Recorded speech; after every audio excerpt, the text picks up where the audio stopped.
सोचिए आप एक बहुत ही खूबसूरत बगीचे में बैठे हैं। चारों तरफ बहुत शांति है और आपको ऐसा लगता है इस बगीचे को एंजॉय करने के लिए आपके पास पूरी दुनिया का वक्त है। जब आप इस बगीचे में चारों तरफ देखते हैं तो आप देखते हैं कि वहां पर एक लाइट हाउस भी है जो कि 6 मंजिल ऊंचा है। अचानक उस बगीचे की शांति एक तेज आवाज से खत्म हो जाती है। जब आप आवाज की तरफ ध्यान देते हैं तो आप देखते हैं कि लाइट हाउस का एक दरवाजा खुलता है और उस दरवाजे से 9 फुट लंबा सूमो बाहर निकलता है और उसके बाद बगीचे में इधर उधर घूमने लगता है। उस सूमो पहलवान ने रस्सी से बनी एक पतली सी लंगोट के अलावा कुछ भी नहीं पहना है। इधर उधर घूमते हुए उस सूमो को एक खूबसूरत सी स्टॉप वॉच दिखती है जो कि शायद कोई सालों पहले वहां भूल गया था। उस सूमो का पैर उस स्टॉप वॉच पर पड़ता है और वो पहलवान तेज आवाज करते हुए फिसलकर नीचे गिर जाता है। फिर वो पहलवान बिना हिले डुले वहीं पड़ा रहता है, मानो अब उसमें कोई जान ही ना हो। तभी गुलाब के कुछ फूलों की बहुत ही खूबसूरत खुशबू उसकी सांसों में आती है, उसे एनर्जी मिलती है और वो खड़ा हो जाता है। उसके बाद वो अपनी बाईं तरफ देखता है जहां उसे छोटे छोटे खूबसूरत हीरो से बना हुआ एक रास्ता दिखता है। वो उस रास्ते पर आगे बढ़ जाता है जो कि उसे पूरी जिंदगी के लिए खुशियां दे देता है। कहने को तो ये सिर्फ एक कहानी है, लेकिन इस कहानी में बताई हुई सातों बातें जिंदगी के बहुत ही अनमोल सबक देती हैं। एक बगीचा तभी खूबसूरत होता है जब उसमें अच्छी खाद, पानी और अच्छी देखभाल की जाए। अगर उस बगीचे में आप कचरा डालते हैं या फिर उसमें ऐसी चीजें आने देते हैं जो कि बगीचे के लिए अच्छी नहीं है, तो उस जगह की खूबसूरती कुछ ही दिनों में खत्म हो जाएगी। ये खूबसूरत गार्डन हमारे दिमाग को रिप्रेजेंट करता है। अगर हमारे दिमाग में नेगेटिव थिंकिंग, निराशा या कल की बुरी बातों का कचरा जमा होता रहेगा, तो हमारे दिमाग का गार्डन कभी भी खूबसूरत नहीं हो पाएगा। आपको ये ध्यान रखना है कि अपने दिमाग में एक भी नेगेटिव थॉट ना आने दें, सिर्फ पॉजिटिव सोचें और वो आपको आगे बढ़ने में मदद करेगा, सफल होने में मदद करेगा। हम बात करें लाइट हाउस की, तो आप सभी जानते हैं इसका काम होता है जहाजों को रास्ता दिखाना और उन्हें सही रास्ते पर रखना। कोई भी जहाज अंधेरे में आगे बढ़ेगा तो वो चट्टानों से टकराकर बिखर सकता है। यही बात आपको अपनी जिंदगी में भी याद रखना होती है कि आप किसी भी मंजिल पर तभी पहुंच सकते हैं जब आपके पास एक मंजिल हो और उसे पाने के लिए आप सही रास्ते पर आगे बढ़ें। तो यहाँ पर लाइट हाउस को ध्यान में रखते हुए आप हमेशा अपने मकसद को तय करिए और उसकी तरफ बढ़िए। जरूरत पड़ती है तो आप किसी से मदद भी लीजिए, लेकिन अपने मकसद को कभी भूलिए मत। इस कहानी में हमें एक सूमो पहलवान भी दिखा था जो कि 9 फुट लंबा और बहुत ही ताकतवर था। किसी भी सूमो पहलवान का वैसा शरीर लगातार इम्प्रूवमेंट करने के कारण ही होता है। एक जापानी शब्द है काइजिन, जिसका मतलब होता है लगातार बेहतर होते रहना। सूमो पहलवान भी यही करते हैं। वो हमेशा अपने आप को बेहतर बनाते रहते हैं, अपनी कमजोरियों को दूर करते हैं और कल्चर के साथ नई बातों को सीखने के लिए भी तैयार रहते हैं। अपनी जिंदगी में खुशियों और सफलता के लिए आपको भी यही ध्यान रखना होगा कि आप खुद को लगातार बेहतर बनाते रहें। हम सभी में कमियां होती हैं और अगर हम उन कमियों को पहचान लेते हैं तो उन्हें आसानी से दूर कर सकते हैं। तो हमेशा नई बातों को सीखने के लिए क्यूरियस रहें और अपनी ग्रोथ को कभी भी रुकने ना दें। आपको ये भी याद होगा कि उस पहलवान ने सिर्फ एक पतली सी लंगोट पहनी है जो कि रस्सी से बनी है।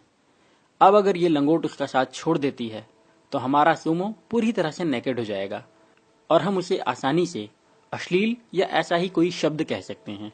यानी कि हम ये भी कह सकते हैं कि उस सूमो में डिसिप्लिन है ही नहीं। और कहानी के इस हिस्से में वो रस्सी से बनी लंगोट आपको यही बताती है। आपको समझना होगा कि डिसिप्लिन एक रस्सी की तरह होता है जो कि छोटे छोटे करेज के धागों से बना होता है।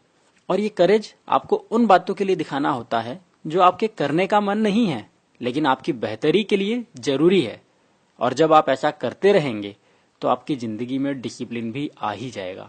यहाँ आप लोग सवाल करेंगे कि उस स्टॉप वॉच का क्या मतलब है और वो किस बात का एग्जाम्पल है, तो उसका जवाब है वक्त। हम सभी को लगता है कि हमारे पास बहुत वक्त है, लेकिन असल में हर गुजरते पल के साथ हमारा वक्त कम होते जाता है। हम सोचते हैं कि कुछ नया सीखना है तो बाद में सीख लेंगे, कुछ करना है तो बाद में कर लेंगे और जीना है तो बाद में जी लेंगे। लेकिन अचानक हमें पता चलता है कि हमारे पास तो वक्त है ही नहीं। जितना वक्त था वो सब जा चुका है और हमारी जिंदगी का पहलवान मुंह के बल जमीन पर गिर जाता है। इस स्टॉप वॉच से आपको ये याद रखने में मदद मिलेगी कि आपके पास सिर्फ आज का वक्त है। तो अपनी जिंदगी को अभी में जीना शुरू कर दीजिए, अपनी प्रायोरिटीज को सेट करके उन पर आगे बढ़िए और सभी के लिए अच्छे काम करते रहिए। साथ ही अपनी जिंदगी को जीने का नजरिया पॉजिटिव कर लीजिए। ये पॉजिटिव नजरिया उन गुलाब के फूलों की खुशबू की तरह होगा जो आपके बुरे वक्त में आपको सहारा देंगे। अगर आप कभी अपनी हिम्मत हार भी जाते हैं तो आपका पॉजिटिव नजरिया आपके साथ आकर आपकी मदद करेगा ताकि आप फिर से खड़े हो सकें। सूमो पहलवान को फिर से ताकत देने वाले गुलाब के फूल भी आपको यही सिखाते हैं। और अगर आपने अभी तक अपनी सोच को निगेटिव बना कर रखा था तो भी कोई बात नहीं, अब आपके पास वक्त है कि आप उस गलती को सुधार लें। हमेशा ध्यान रखिए कि पेड़ लगाने के लिए सबसे अच्छा वक्त आज से 30 साल पहले था, पर दूसरा सबसे अच्छा वक्त आज है। तो जो हो चुका है उसे आप बदल नहीं सकते, लेकिन जो होने वाला है उस पर आप ही का कंट्रोल है। तो ये कंट्रोल आप अपने पॉजिटिव नजरिए से, अपने पॉजिटिव एटीट्यूड से पा सकते हैं।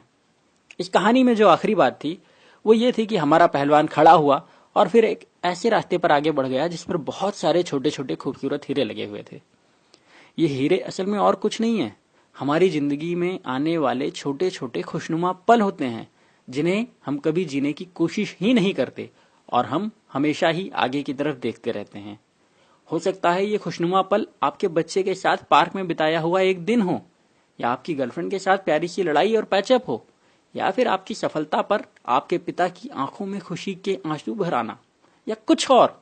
ये पल कुछ भी हो सकते हैं, लेकिन इन पलों की खुशियों को आप तभी महसूस कर सकते हैं जब आप उन्हें आज में जीने लगें।